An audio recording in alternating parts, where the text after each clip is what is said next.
T'as acheté quoi comme connerie encore? Je voulais une moto. Voilà, je voulais une moto. Enfin, je pense que vous l'avez deviné. Hein. Je voulais une moto pour cet été parce que vers chez nous, il y a beaucoup de touristes, tout ça. J'avais prévu d'acheter cette moto et de absolument pas faire de vidéos. Je l'ai montré sur Instagram déjà, donc il y a beaucoup de monde qui la connaissent. Et on m'a supplié de faire des vidéos dessus. Donc voilà ce que j'ai acquéri pour 500 balles. À qui? Ce que j'ai acquis. On dit, ah oui, c'est acquéri, ça se dit pas. Waouh. Ça se dit pas acquéri. Acquis. ZR7 Kawasaki, voilà. 500 balles, elle était censée pas démarrer à la base quand je l'ai récupérée. Qu'est-ce qu'il y a? C'est une moto qui sort d'un garage. D'ailleurs, un garage où j'ai travaillé pendant un petit moment. Pas le meilleur des garages.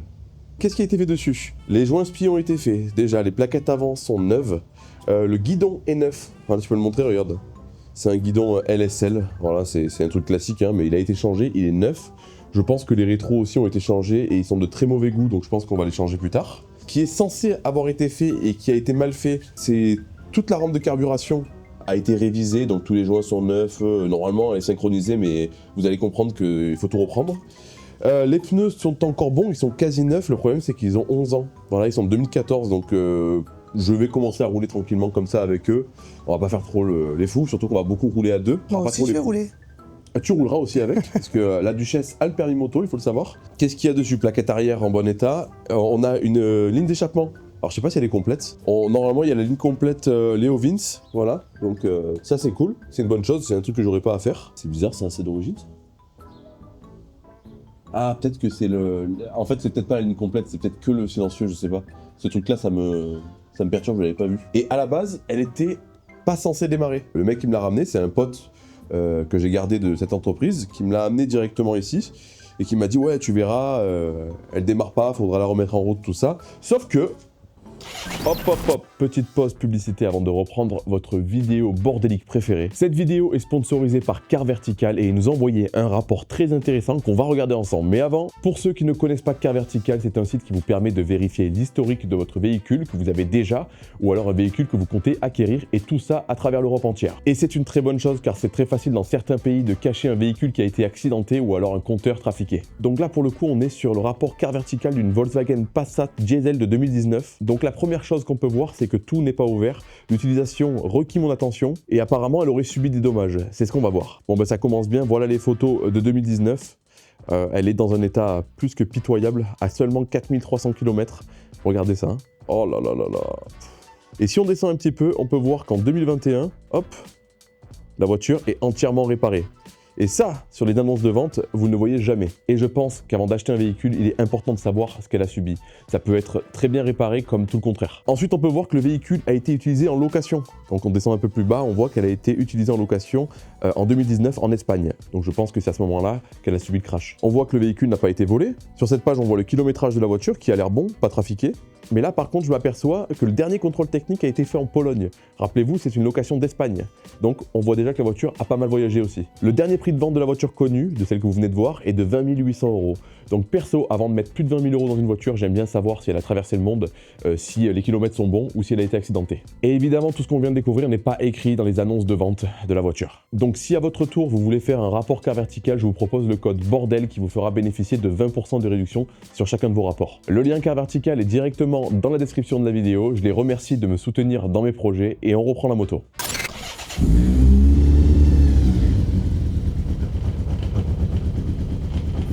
Elle démarre. Voilà. Donc, comme vous l'entendez, là, il y a le starter à fond. Elle tourne pas super bien. Et vous allez constater le prochain problème. Après, c'est pas impossible qu'il y ait plus d'essence. Hein. C'est mieux. Ouh. La partie mécanique sera rapide à faire dessus, parce qu'il n'y a pas grand chose au final. Je sais pas s'il y a eu la vidange, etc. Mais ça, au pire des cas, ça coûte que dalle, je le ferai. Donc le gros du travail, ça va être de l'esthétique, parce que Madame la Duchesse n'aime pas la couleur. Non. Et je suis d'accord avec elle. Ça va pas être possible. Elle est pas ouf. Hein. Le réservoir a bien morflé aussi. Ah oui, le réservoir, j'ai oublié de le montrer. Bien joué. Le réservoir a pris un sale coup ici. Voilà. Donc ça, c'est un truc qui est tombé dessus, je pense. Hein. Tu vois, un morceau de ferraille ou quoi, je sais pas. C'est bien rouillasse du coup. Donc un réservoir, j'ai vu sur le bon coin, ils en vendent 30 €, 50 balles. Et après sur internet à commander, c'est aux alentours des 150 €. Donc en soi ça va. Mais du coup, la duchesse n'aime pas la couleur, donc je pense qu'on va la faire full black. La duchesse, elle a bon dos. La duchesse de Bordelli. Elle n'aime pas la couleur. Mais c'est vrai, j'aime pas la couleur non plus. Mais en vrai, je m'en fous. C'est une moto qu'on va utiliser pour aller boire un coup de temps en temps, quoi, tu vois. Donc je m'en fous qu'elle soit de mauvaise couleur. Après, écoute, au moins elle sera jolie. Voilà. Et le jour où on veut la revendre, on aura une moto sympa à revendre. Et il manque les caches sur les côtés. Mais je les ai en stock. Je sais même pas où je les ai mis. Ça y est, ça commence. Bah, le bordel, quoi. Oh là là. Bah merde. Ils sont passés où les caches en plastique? Il me les a filés. Ils sont pas là? Ah, bien joué. J'ai les caches en plastique qui manquent sur les côtés. J'ai cette partie de la boîte à air là, qui va sur les carbus, mais je sais pas pourquoi elle y est en plus. Et j'ai un radiateur d'huile en plus qui est moins joli que celui-là, donc voilà. La visserie, des carénages, tout ça, donc ça, très cool.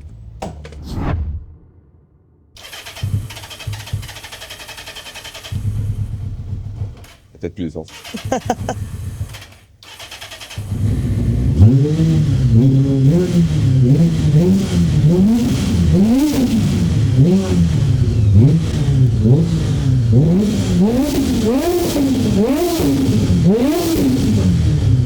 C'est la voisine qui va être contente. Putain, la voisine, c'est clair. Bon voilà, donc elle est possible à régler pour l'instant, donc il va falloir ouvrir toute la carburation. Et vous allez voir dans cet épisode, je vais aller chez Volpi. On va regarder ensemble la rampe de carburation. Lui, il a tous les outils, moi je les ai plus. Il a tous les outils pour faire ce qu'il faut. C'est un mec qui est minutieux, tout ça. On va sûrement microbiller la rampe, etc. Et la régler aux petits oignons. Et vous verrez que même quand elle est réglée aux petits oignons au maximum, c'est des motos qui ont tendance à gratter. C'est pas des motos qui vont monter vite dans les tours, tout ça. Même la mieux réglée possible, ça n'a pas des montées franches en régime. Vous verrez. Prochaine étape. On fait sauter la selle. On va venir retirer le réservoir. On va décaler la boîte à vitesse. Oui. Oui. On va décaler la boîte à air, on va sortir la rampe, comme ça elle sera prête pour jeudi, parce que c'est jeudi qu'on l'emmène. Donc on va dire que c'est un épisode bonus. Hein. C'est pour ça que je suis hyper détendu, je réfléchis même pas, je m'en bats les couilles. Est-ce que ça change de d'habitude? Pas vraiment. La selle, pour commencer. Après on va mettre le trépied, tu viendras m'aider. Hop, tu viendras surtout m'aider pour retirer le réservoir, parce qu'il faudra que tu le tiennes pendant que j'enlève les durils dessous. Tout à fait. Non. Ah mais... Parfait. Regarde. Nickel, il n'y a pas les vis de réservoir. Génial, c'est super. Ah là, il manque les deux vis du réservoir. Rappelle-moi de jamais aller là où tu l'as acheté. Regardez. Oh putain. Heureusement qu'on n'est pas allé faire un tour, autant j'aurais accéléré d'un coup, j'aurais retrouvé le réservoir derrière. Impeccable. Alors regarde, bah, tu vois, j'aurais même pas besoin de toi. Hop. Regarde, C'est une blague. pas de collier, que dalle, tu vois, juste, bah, hop, au moins c'est rapide. Merci. Merci au garage du coup de m'aider à démonter plus rapidement. Incroyable. Ah, regardez. Super. Alors C'est génial. est-ce que tu as déjà vu un réservoir démonter aussi rapidement? Non. Tu pourras plus le dire. Hop. Je m'attends à tout. Ah tiens, regarde là. Qu'est-ce qu'il y a? Là, il n'y a pas un POC là? Ah, tiens. Non, je pense que c'est d'origine ça. C'est bizarre. Ouais, est-ce que c'est pour la rigidité, mais ça y est pas de l'autre côté? Bah, dites-moi dans les commentaires, pour ceux qui connaissent les LR7, si ça vous parle, ça. Est-ce que je peux retirer la boîte à air ou pas? Ah, ben. C'est pas les mêmes vis. Ok. Alors, le filtre à air. Non, il est en bon état. Ils ont forcé dessus pour le rentrer, mais il est en bon état. Ah, je crois qu'on peut pas la reculer, en fait. Hein. Voilà, mais. Et est-ce que ça l'aide à se décaler, lui? Ouais. De pas beaucoup, mais ça l'aide un petit peu. Tu peux redire ce que tu viens de dire, s'il te plaît? De quoi, que la femme, c'est la cuisine? Ouais. Tout le monde le sait, non? Fais attention, tu sais que c'est moi qui cuisine. Tu vas m'empoisonner, après tu passeras dans les faits divers. On n'est pas en hiver. Ah! Bref, j'aurais pas dû la faire chauffer avant parce que je me crame du coup. Bah oui, t'es un peu con. Non mais t'es brave, on t'aime bien. Il est brave au village. Allez! Allez, ma coquine! Regarde, on va enlever directement les... Ah, je me suis coupé la dernière fois, j'ai trop mal. On va enlever ça, ce sera beaucoup plus simple. T'enlèves quoi là? Les manchons de carbu, tu sais. Au moins, je gagne de la place.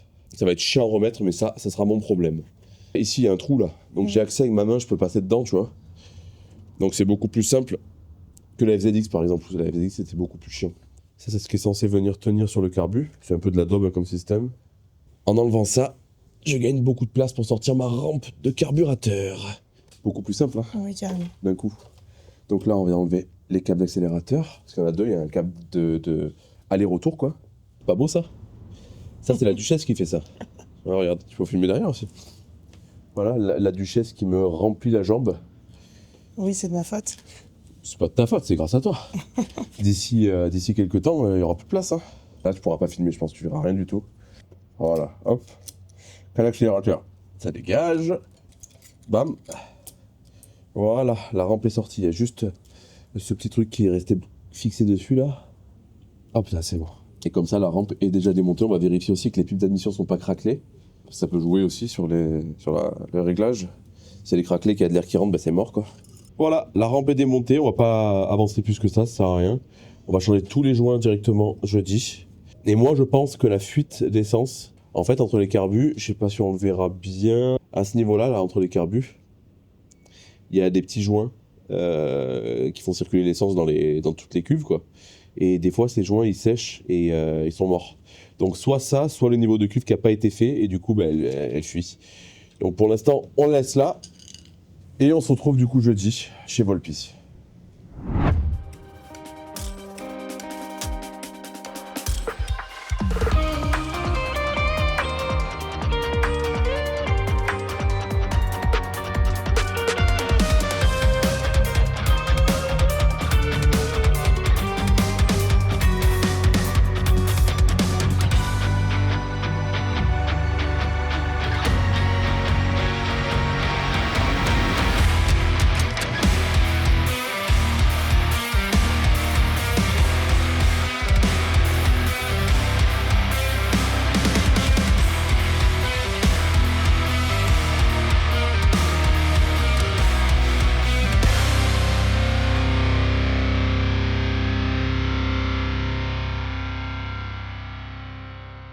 J'espère que ces magnifiques images vous auront plu. Voilà, je suis chez Mathieu alias Volpi qui s'est occupé de cette magnifique rampe de carburateur. Plus tôt dans la vidéo, je vous avais dit que je préférais aller chez lui parce que lui, c'est pas au bordel.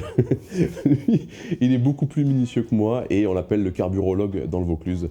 Voilà, donc je pense que grâce à lui, je vais pouvoir enfin rouler ma ZR7. Bon, du coup, cette rampe, je sais pas si je te l'ai dit, mais elle était déjà passée dans un garage. Ah bon. Voilà. Okay. Donc j'ai acheté la moto, la rampe, les kits joints, etc., le passage au bac à ultrason, etc. a déjà été fait selon eux. Ok.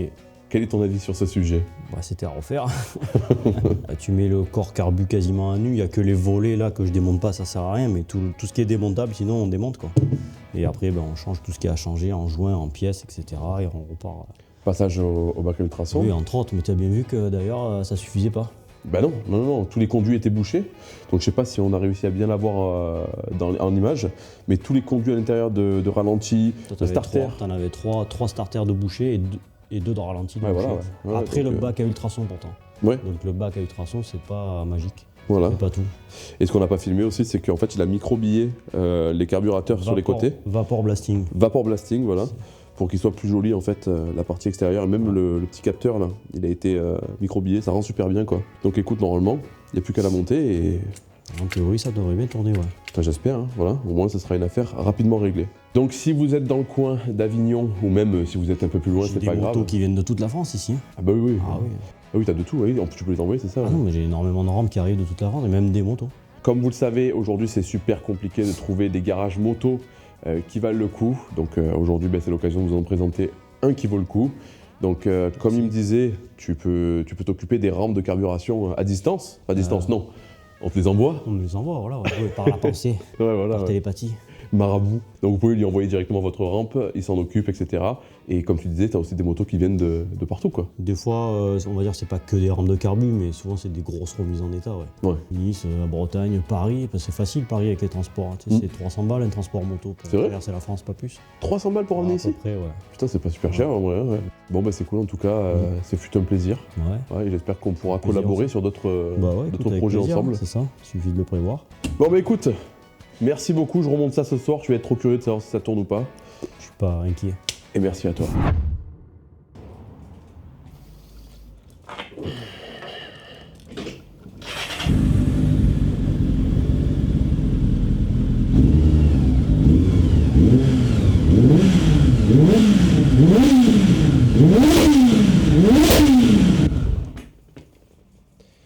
l'impression que Volpi a bien travaillé sur cette rampe de carbu. Maintenant que la rampe est remontée, je vous ai passé le passage du remontage parce que redondant, elle tourne parfaitement. Évidemment, je l'ai fait chauffer un petit peu avant de taper rupteur comme ça, vous inquiétez pas, je suis pas fou. Voilà, parce que elle démarre bien, mais quand elle est froide, il faut mettre un peu du starter, ça tourne pas terrible tout ça. Et pour la vidéo, c'est moins cool. Voilà, tout simplement. Malheureusement, aujourd'hui, il y a un gros temps de merde, mais c'est pas grave, je vais aller enfiler ma veste de moto et mon casque, j'ai mis la caméra sur le côté, tout ça. J'espère que ça sera bien calibré, c'est la première fois que je fais ça. Donc voilà, et le micro sera au niveau de ma gueule, donc j'espère que le son sera bon aussi. On verra bien. Mais on va aller essayer pour voir si tout va bien et décider de ce qu'on fait de cette moto par la suite. Voilà, je suis équipé. Malheureusement, comme vous le savez, je suis pas youtubeur moto. Donc j'ai acheté un support pour le casque ici et le micro, je l'ai en pleine gueule. Donc pas pratique quoi. Je vois pas grand chose. Il faudrait un micro-cravate, un truc comme ça. Et je bouge le micro depuis tout à l'heure, donc autant on m'entend pas. Bref, il faudrait que j'achète un micro-cravate, un truc comme ça. J'espère que le son sera pas trop horrible sur la caméra. Voilà, nous nous retrouvons sur les charmantes routes du Vaucluse. Ça fait à peu près 20 minutes que je roule avec pour m'éloigner de chez moi et j'espère que vous m'entendez bien parce que moi depuis longtemps ça va pas être terrible. J'ai un peu une voix de canard, tout ça, je suis très serré dans le casque, c'est un casque neuf donc je risque de parler pas mal du nez. Mais écoutez, pour l'instant ça se comporte bien, là je suis à 80, je suis à vitesse limitée. On va aller se balader un petit peu, je vais pas trop pencher, pas trop accélérer non plus dans les courbes parce que c'est mouillé quoi. Il y a des averses de temps en temps donc on va pas faire les cons aujourd'hui. Enfin on ne fera pas les cons plus tard non plus. Pour l'instant aucun raté au niveau de la carburation etc. Donc ça le réglage, le nettoyage a été fait mais parfaitement. Comme je vous avais dit plus tôt dans la vidéo, les montées en régime ne sont pas aussi franches que sur d'autres motos, c'est assez hésitant, ça gratouille un peu tout ça. Là après le rond-point je vais laisser un peu partir, je vais vous montrer ce que ça donne à l'accélération, enfin je vais découvrir avec vous quoi. Les rétroviseurs je vais les changer aussi, ils sont nuls à chier. Allez on tombe en rapport, 4000 tours.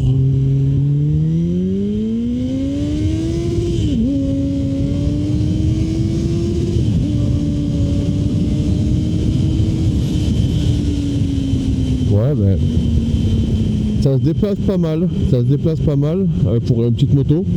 Par contre l'embrayage je crois qu'il est dans les choux complets. La moto a 51 000, pratiquement 52 000 km, je pense qu'on va faire l'embrayage, au moins ça sera fait. J'ai pas envie non plus de commencer à rouler avec et d'avoir encore des trucs à faire. Dans tous les cas c'est une moto que je vais me servir juste pour aller boire un coup de temps en temps en ville, pour éviter d'avoir des voitures des touristes, pour pouvoir doubler, être agile etc. C'est la seule raison pour laquelle j'ai pris cette moto.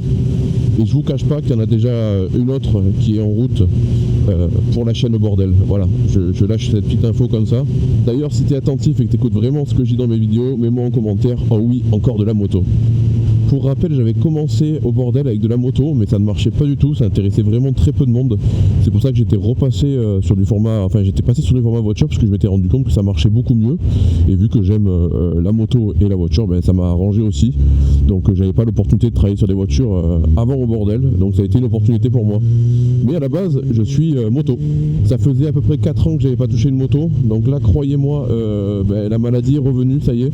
Je suis tellement bien là-dessus, j'ai ce sentiment de liberté, de tout. Bon, après c'est une petite moto, j'ai eu des motos toujours plus puissantes que ça, mais rien que ça déjà c'est incroyable pour le quotidien. On se retrouve dans la charmante ville de l'Isle-sur-Sorgue et c'est exactement ce que je vous disais, c'est pour ça que je voulais une moto. C'est vraiment voilà, j'ai vécu 6 ans à Marseille, j'étais 6 ans en moto non-stop, j'ai pas pris la voiture pendant 6 ans et c'était pour cette raison là, c'est que je peux me faufiler un peu partout. Bon, ça va pas être la plus grosse journée, il n'y a pas grand monde sur la route, mais voilà. Hop, merci. L'avantage de la moto, c'est que ici, pour ceux qui connaissent l'Isle-sur-Sorgue, c'est un endroit où il n'y a pas vraiment de place pour se garer. C'est toujours tout blindé, il y a toujours des marchés, des trucs, tout ça. Et en plein été, c'est très très touristique et même les parkings payants de la ville sont pleins. Donc le gros avantage de la moto, c'est que je peux me garer où je veux, quand je veux. Ouais, regarde, on est en pleine semaine, il y a déjà des gens, le temps est pourri, tout ça. Malgré ça, il y a des touristes, comme vous le voyez. Donc je sais pas ce qu'ils préparent là, on dirait qu'il y a une fête qui arrive. Ah mais c'est la fête foraine je crois. Ouais c'est la fête foraine. Voilà. Donc pour ceux qui connaissent, je viens souvent boire des coups ici avec Peter, avec des amis, avec tout le monde quoi. Et c'est la seule raison pour laquelle j'ai racheté une moto. Et maintenant, ouais c'est la fête foraine, on les voit là-bas. C'est la seule raison pour laquelle j'avais racheté une moto. Et maintenant que je suis dessus, maintenant que je roule dessus, bah écoutez, ça va me servir à autre chose aussi. Je pense que je vais rouler beaucoup plus souvent en moto. Ça m'avait manqué, je me rendais pas compte, mais ça m'avait énormément manqué. Donc voilà, le retour de Au Bordel en moto. Et je compte bien faire de l'auto et de la moto sur la chaîne. Parce que j'avais oublié un peu ce côté passion. De rien frérot. Hop.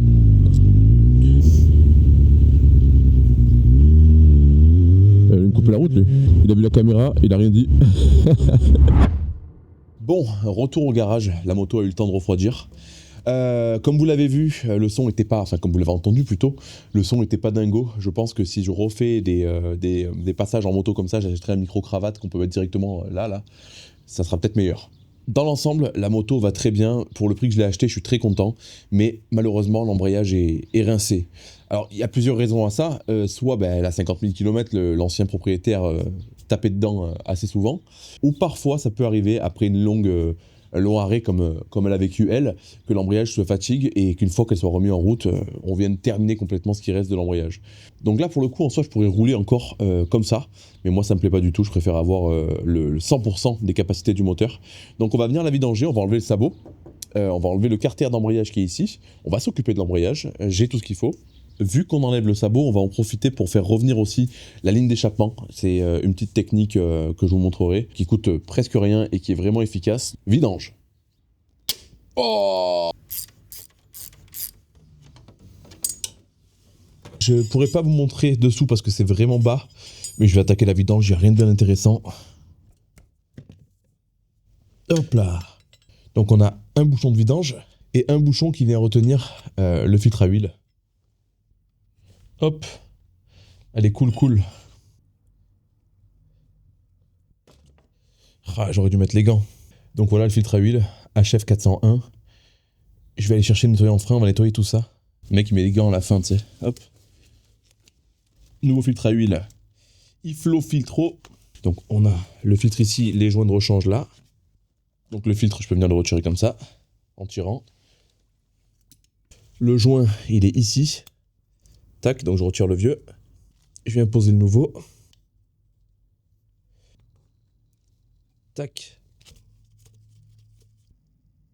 Sans serrer comme un calus, ça sert à rien. Hop. Je peux venir remettre le bouchon de vidange et on remettra l'huile une fois qu'on aura fait l'embrayage. Bon, je pensais que je filmais, mais j'étais pas en train de filmer. Je suis venu retirer le câble d'embrayage à ce niveau-là, là. Voilà.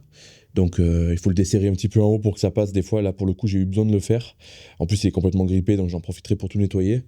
Donc tout est retiré. Il faut que je vienne enlever toutes les vis de 8 là qu'il y a autour. Voilà. Et je vais pouvoir retirer mon carter. Allez. C'est beaucoup trop serré. Je pense qu'il y a déjà eu un démontage. Et c'est très serré. Ça, c'est des carters, faut vraiment pas les serrer fort. Ça foire à une vitesse, mais complètement folle. On va pouvoir venir retirer le coquin. Donc là.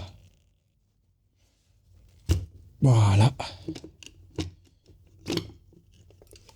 Clac. Le voilà retiré. Il est très propre. Je suis content. Donc voilà mon système d'embrayage. Au remontage, il faudra faire attention au fil qui était tendu, parce que voilà, je pense que ça a été mal remonté, du coup il était hyper tendu à ce niveau-là. Donc on le remettra exactement comme il faut. J'ai des disques garnis, avec écrit Nicolas de Au Bordel, je sais pas si vous verrez bien à l'écran, c'est bien écrit. Là, je vais changer que les disques garnis. Il y a des kits embrayage, vous avez les disques garnis, les disques lisses et les ressorts. Là, pour le coup, je change vraiment que les garnis, parce qu'à mon avis, il n'y a que ça de mort. Donc là, j'ai préparé plusieurs choses. J'ai mis un truc propre ici pour venir poser les disques dans l'ordre, pour pas me faire chier au remontage, pour les remettre exactement dans le même ordre. Et là, j'ai préparé une bassine propre. Je vais venir mettre de l'huile au fond, et tous les nouveaux disques, je vais venir les tremper dans l'huile avant de les monter. Voilà. Donc je prends ma douille de 10, hop, je viens tout desserrer. En gros, je viens desserrer les ressorts qui sont dessous. Le dernier est retiré. Tac. Et maintenant, le but, ça va être de démonter un coup des disques garnis. Comme ce. Bon, ben voilà. Ça commence bien. Je disais un coup, un disque garni comme celui-là. Et un coup, un disque lisse comme celui-là. Donc lui, on le met de côté. Un disque lisse comme celui-là. Je le mets de côté aussi. Un disque garni. Donc il n'est pas trop moche, mais il n'est pas neuf non plus. Il y a certains petits pads là qui sont un peu effacés. Donc écoutez, ça lui fera du bien qu'on le change. Hop, je continue, etc., etc., quoi. Vous avez compris le délire. En gros, je vais vous montrer après, mais je les pose les uns sur les autres pour garder l'ordre de remontage. Mais quand t'as l'habitude, après tu remontes directement sans pour autant avoir l'ordre de montage. Voilà, tous les disques sont retirés. Ce que je vous disais, c'est que j'ai empilé, du coup, vous voyez, un coup un disque lisse, un coup un disque garni, etc. Et je les remonterai pareil. Du temps a passé. J'ai nettoyé tout le carter de ce côté. Les petits morceaux qui étaient collés, tout ça, je me suis bien fait chier. Et je pourrais pas remonter l'autre partie du carter ce soir, tout simplement parce que, je sais pas si tu verras bien, tout est encore collé, il y a plein de petits morceaux que j'arrive pas à enlever. Parce que j'ai pas de lame de cutter. Les lames de cutter sont chez mes parents. Donc j'ai essayé de trafiquer un truc.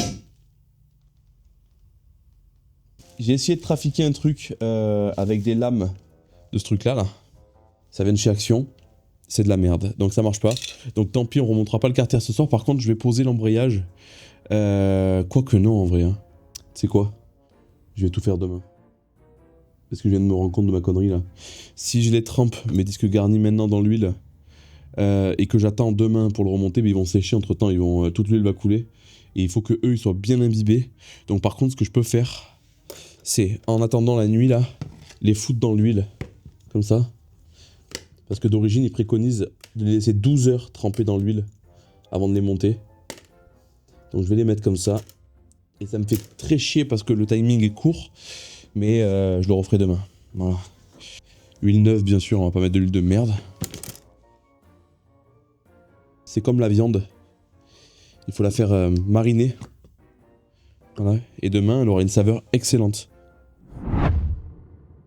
On se retrouve 2 jours plus tard. Voilà, j'ai eu d'autres choses à faire et j'ai dû aller chercher du coup de la pâte à joint et un cutter plus propre pour nettoyer mon carter. Vous allez peut-être me prendre pour un psychopathe, mais moi, j'attends d'avoir ce résultat-là au niveau des plans de joint. Vous voyez l'état du carter comme il est brillant, comme il est nickel. Je remonte pas un carter s'il y a encore des traces dessus. Là, il est parfaitement parfait partout. Et là, ici, c'est pareil du côté moteur. Vous voyez, il est nickel le plan de joint. C'est impossible pour moi de remonter un joint neuf sur une surface pourrie. Alors autant je suis au bordel dans l'auto, dans la moto je suis un peu différent. Voilà, c'est mon métier. Je dis pas que je suis le meilleur mécano du monde moto, mais j'essaie de faire les choses beaucoup plus propres. Là, tu remontes un joint de merde, ça va fuir tout le temps. Ça va fuir tout le temps, il faut tout redémonter, c'est trop chiant. Alors qu'une voiture, c'est souvent des joints beaucoup plus épais, Enfin, c'est moins précis, je trouve. Après, peut-être que je me trompe, mais avec mon expérience moto, j'ai l'impression que c'est une mécanique complètement différente. Mes disques ont mariné tel de la viande dans l'huile depuis 2 jours, donc ils vont être parfaits pour être remontés. On va respecter l'ordre de remontage des disques comme je les ai démontés. Donc là, je prends un disque garni neuf, je viens le poser, on le met bien au fond, tac, je mets l'ancien de côté, bam, je prends un disque lisse que je viens remonter aussi. Je prends un disque qui marine tranquillement et je le mets. Au fur et à mesure, je vais tout remonter exactement comme c'était monté à l'origine. J'accélère la séquence, sinon ça va être long. Tous mes disques sont en place. Maintenant, je vais aller me nettoyer les mains. Maintenant, je peux venir récupérer. Alors, je sais plus comment ça s'appelle cette. J'ai oublié les termes. Le couvercle d'embrayage. Je viens le remettre à sa place. Tac. Et maintenant, on peut venir remettre les ressorts. Maintenant que tout est remonté, on va s'occuper du carter qui est ici. Donc il y a plusieurs écoles, il y en a qui remontent les joints à sec, grand bien leur face. Moi j'ai toujours mis un peu de pâte à joint de chaque côté du joint. Il y en a qui disent que ça sert à rien, il y en a qui le font aussi. Moi je m'en fous, j'ai toujours fait ça et ça n'a jamais fui, donc je continuerai à le faire. Donc en gros je vais prendre le joint, je vais mettre un filet, mais vraiment un filet de pâte à tous les endroits où ça va toucher le carter sur le joint. Et après, je viendrai le remettre sur le carter ici avec les pions de centrage et on le remet en place, on resserre, terminé. Il n'y aura plus qu'à remettre l'huile à l'intérieur. Je prends de la pâte sur mon doigt, j'en mets sur mes 2 doigts comme ça et je viens en mettre tout le long de mon joint tout simplement. Une fois que j'en ai foutu des 2 côtés de mon joint, je viens remettre mes pions de centrage. Hop. Et je peux venir reposer mon joint tranquillement. Tac, voilà. Et l'avantage aussi de la pâte à joint, c'est que ça va venir maintenir mon joint quand je vais venir le poser. Il est collé du coup au carter. Donc je le mets bien en face des trous pour pas le déchirer quand je vais venir mettre mes vis. Voilà. Vous voyez, c'est vraiment un filet de pâte à joint. On voit le verre à travers et tout. C'est très peu de pâte que je mets. Et là maintenant, je vais pouvoir venir le remettre à sa place sans pincer le fil. Voilà.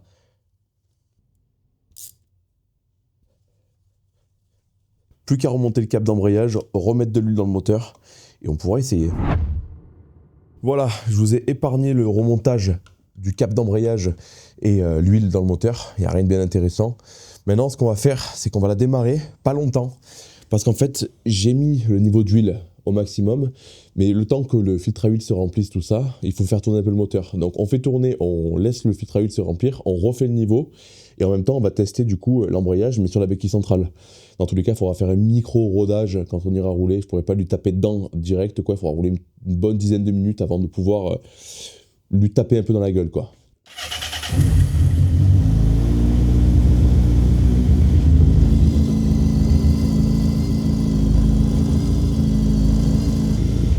Voilà. Je laisse l'huile tranquillement redescendre au fond du carter, je refais mon niveau et je vous reprends. Voilà, maintenant que le niveau est ok, on va pouvoir tester l'embrayage. Hop. Oh non, non, non, non, non, non, non, non. Trou de balle, j'ai pas remis le bouchon. Des fois, je fais de la merde. Vous avez l'habitude avec moi, de toute façon. Hop. Je lâche l'embrayage.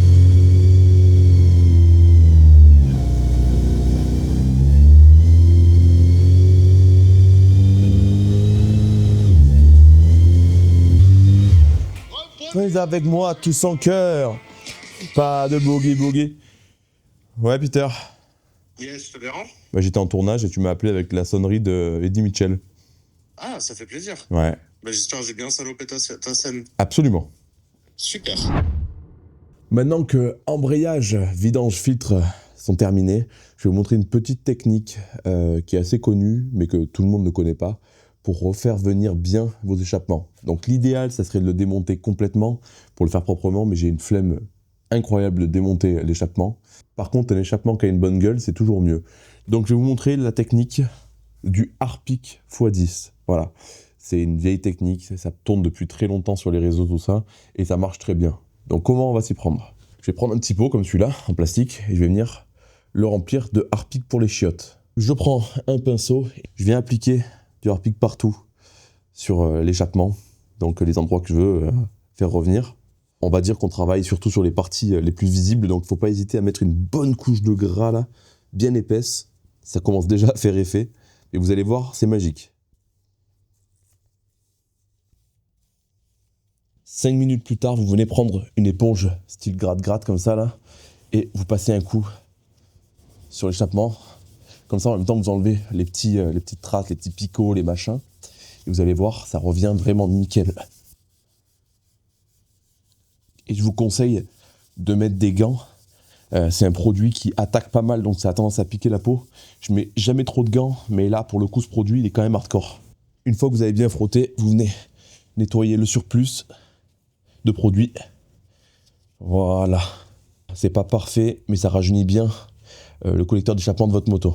Allez, je vais continuer hors caméra le reste. Je pense qu'à l'image, déjà, on voit bien la différence. Je vais vous montrer de plus près. Donc, avant, hein, c'est comme ça. Après, c'est de suite beaucoup plus propre. On le voit mieux à l'arrière ici. Il était un peu jauni et là, il est revenu nickel. Voilà, la bestiole est remontée. Donc, l'échappement, c'est pas parfait, hein, encore une fois. Mais ça l'a bien rajeuni. J'ai remis le sabot. Il faudra encore faire un bon gros nettoyage, mais voilà le résultat. Maintenant, je vais faire une des dernières étapes de cette vidéo. Changer ces gros clignotants dégueulasses là. J'ai acheté des clignotants LED comme ceux-là sur Amazon. Ce sera un peu plus moderne et en plus je les trouve super jolis. Ça coûte moins de 30 €, 25 € je crois, un truc comme ça. Donc je vais pas vous filmer le montage des clignots à l'avant. Par contre à l'arrière, Peter va venir m'aider parce que j'ai pas de perceuse ni de forêt chez ma copine, mais je vais venir installer les clignots ici. Vous voyez le trou qu'elle a là? En fait, je peux les mettre sous la selle sans que ça vienne gêner les pieds du passager puisque ça dépassera pas assez, regardez. Vous voyez ce que je veux dire? Ils vont sortir de ce trou-là et en fait, même avec le pied, on ne pourra pas les toucher. Donc ça devrait être pas mal. Et plus tard, je vais venir boucher les trous qui ont été faits ici pour les clignotants arrière et ça sera mastiqué, etc. Et elle sera repeinte tout en noir. je pense qu'à la fin, elle aura une bonne gueule cette moto. Et on lui rajoutera aussi un lèche-roue à l'arrière, ça sera beaucoup plus sympa, un truc Air Max ou quoi, on verra bien. Allez. Vous allez peut-être pas comprendre, mais je suis chez Peter. Voilà, donc j'ai la moto avec moi. J'ai déjà roulé un petit peu. On va aller rouler ensemble pour voir un peu l'embrayage, la différence, etc. Mais je voulais vous montrer surtout un truc que j'ai fait. J'ai monté les clignots hors caméra. Donc désolé pour le très grand angle. La caméra est encore réglée pour aller rouler, mais... Les clignotants à l'arrière, je les ai montés ici, vous voyez? Et on dirait que ça va gêner le passager, mais en fait pas du tout, parce que ça dépasse pas de l'aile de la moto en fait. Donc c'est nickel, ils sont ultra puissants, je vais les allumer, vous allez voir. Plus tard dans un autre épisode, on va enlever ces trucs d'origine là, et on va venir combler avec de la fibre, etc. On fera un gros épisode esthétique sur cette moto. Et là, en attendant, voilà. Donc ça clignote très fort, ça se voit de très loin, je sais pas si ça se verra bien à la caméra. Voilà, c'est top. Donc j'accroche la caméra au casque et on va rouler. Allez, on va rouler, on va en profiter pour tester l'embrayage ensemble et surtout faire la miniature de la vidéo. C'est pour ça que Peter m'accompagne. On va aller faire une petite miniature sympa, histoire que la vidéo soit cool. Voilà, donc ça fait à peu près 10 minutes qu'on roule là. J'avais déjà rodé un petit peu l'embrayage hier, tranquillement. J'ai pas attaqué, j'ai pas accéléré rien du tout, pour vous montrer la différence, voir ce que ça donne. Donc ce que je vous propose, c'est que je sais pas où il compte aller là, mais je le suis de loin et quand je peux, j'accélère pour voir si ça patine encore ou pas. Bon, je sais d'avance que ça va pas patiner, parce que c'était quand même mon taf, donc je sais ce que je fais quand même. Allez, on laisse partir un peu. C'est parti.